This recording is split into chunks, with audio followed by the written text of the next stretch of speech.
a new management structure then's been put in place at Glentoran going forward. Can I just get your thoughts on it so far?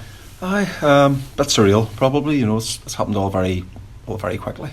Although it's been going on maybe about 6 weeks or so when I first had contact. But we obviously, with the Welders at the time, we were going well and there was still a chance of winning the league. So I've had it in my mind. Probably had it in my mind actually for about 2.5 years, to tell you the truth. So it's come up again.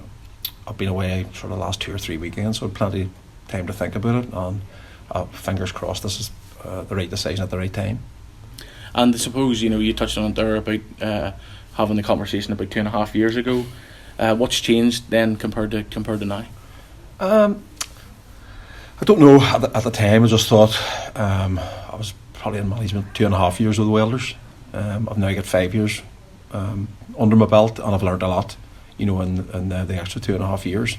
I'm 48 now, so I'm not getting any younger, and I feel there's still plenty to give, as far as in the management game. Hopefully I've done enough and left the Welders in a good position. So I think I was ready for a new challenge, and I can't think of one that's going to be any bigger than this. And this isn't not the second or the third time you've come back to Glentoran. It's the fifth over a period over a number of years. What is it that's just you want to come back to Glentoran? What is it that gets you to the club? It's a spiritual home, isn't it? As a child, I watched the Glens. From I can't even remember what age I was. Right up to I signed in 1988. So back three times as a player. This is my second time now in the management side of things. So this is my club. So here I am again. And over the 5 times you've been back at the club, what do you think's changed since you first came to Glentoran?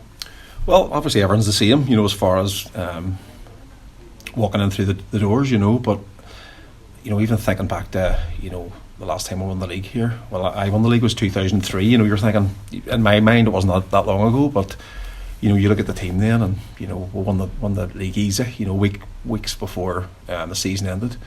We lost the Irish Cup for the clean sweep. We're thinking, that'll go on and on forever. But now we seem to be a million miles away from it.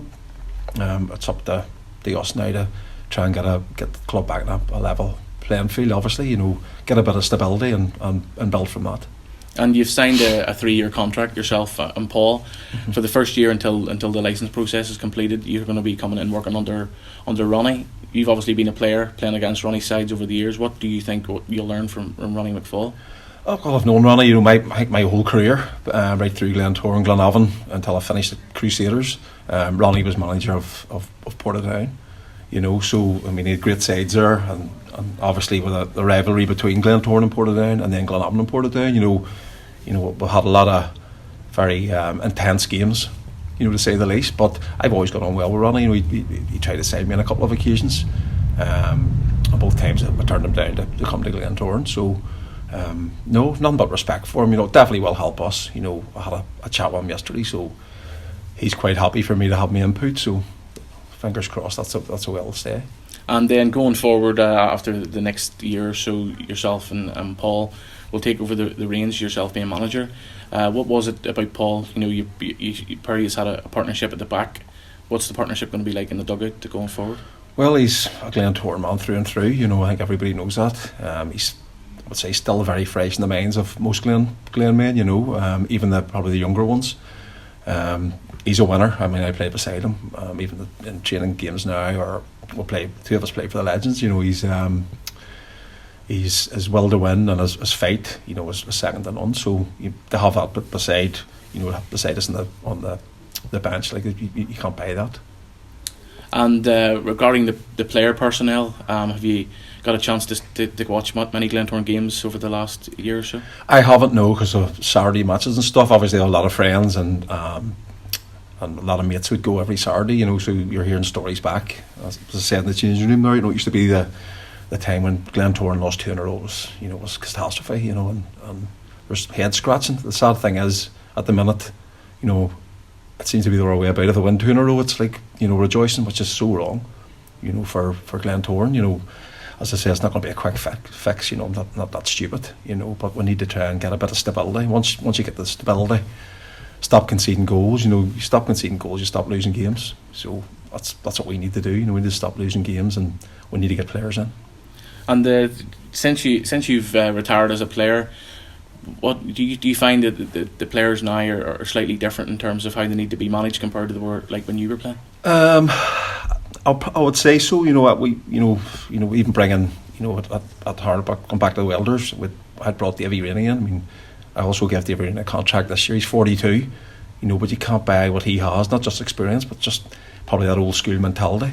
You know, he's a winner through and through, and it seems to be now, you know, I mean, we played under, I played under Tommy Jackson, and I played under Roy Coyle, who were two probably hard men and hard, you know, taskmasters, you know, but, you know, not quite their way or the highway, but you had to abide by the rules, and there was no feeling sorry for yourself. It seems to be now, I'm not too sure, but there seems to be a lot of, you know, people who feel sorry for themselves and whatever, but that has to change, that will change. And going forward then, pre-season's planned to start at the end of June. What are you hoping to see from the players in pre-season then? Well, we're hoping to see, you know, obviously a change in attitude as far as, you know, their will to win, you know, given everything they have, not only in training, but obviously pre-season is going to be important, you know, both training and in matches, you know, but you know, at the end of the day, it's going to tell us very quickly, you know, who's good enough for the club and who's not. You know, as I say, as far as I'm concerned, everybody will be getting a fresh start, and I'll be able to see from myself, and Paul has seen more games than me this season, as of course Ronnie's been here for the last 2 or 3 months, you know, but you know, I'll not be going by somebody else's, you know, hearsay. I'll see it with my own eyes and I'll judge then, but fingers crossed the boys come out, you know, and it's not going to be like, you know, army regime. I'd like them to enjoy themselves, you know, get their heads down, work hard, and we'll go from there. And in terms for the fans, when Glentoran are doing well, they do come out in their numbers and do provide that fantastic support. What sort of message are you going to say to the fans now that you're back at the club and going forward you will be the manager at Glentoran? Yeah, well, I'll certainly give it my best shot as I did as a player, you know. As I say, I'm honest. I'll not be giving any nonsense across, you know. I'll get the players as fit as they can be, and hopefully, you know, everybody will buy in and pull in the same direction, and that's players included, obviously. You know, if I can get them fit and, as I say, mentally strong, then, you know, you've always a chance. But I do know we need to get players in, and there's no doubt about that. We need a bit of quality, a bit more quality, should I say. And the player personnel in regards to last year, I think it was 32 players on professional contracts that were used, and along with a couple of youngsters that were brought up from the under-20s. Are you wanting, along with Ronnie and obviously Paul, to trim that down completely? I couldn't believe it. I think it was 31 pros. I mean, I was working off 17 players, and speaking to Ronnie, he was always working off between sort of 17 and 19.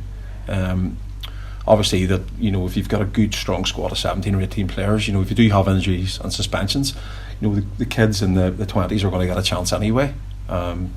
You bleed them in, you know, but it's hard to bring a kid in, you know, to a team that's struggling. You know, it's easy to bring a kid in, or a young talent into a team that's doing well. You know, it's simple. You know, you can bring them in and nobody will notice them. You know, but to bring somebody into a young player into a team that's struggling is no good for them or the team. You know, it's very unfair.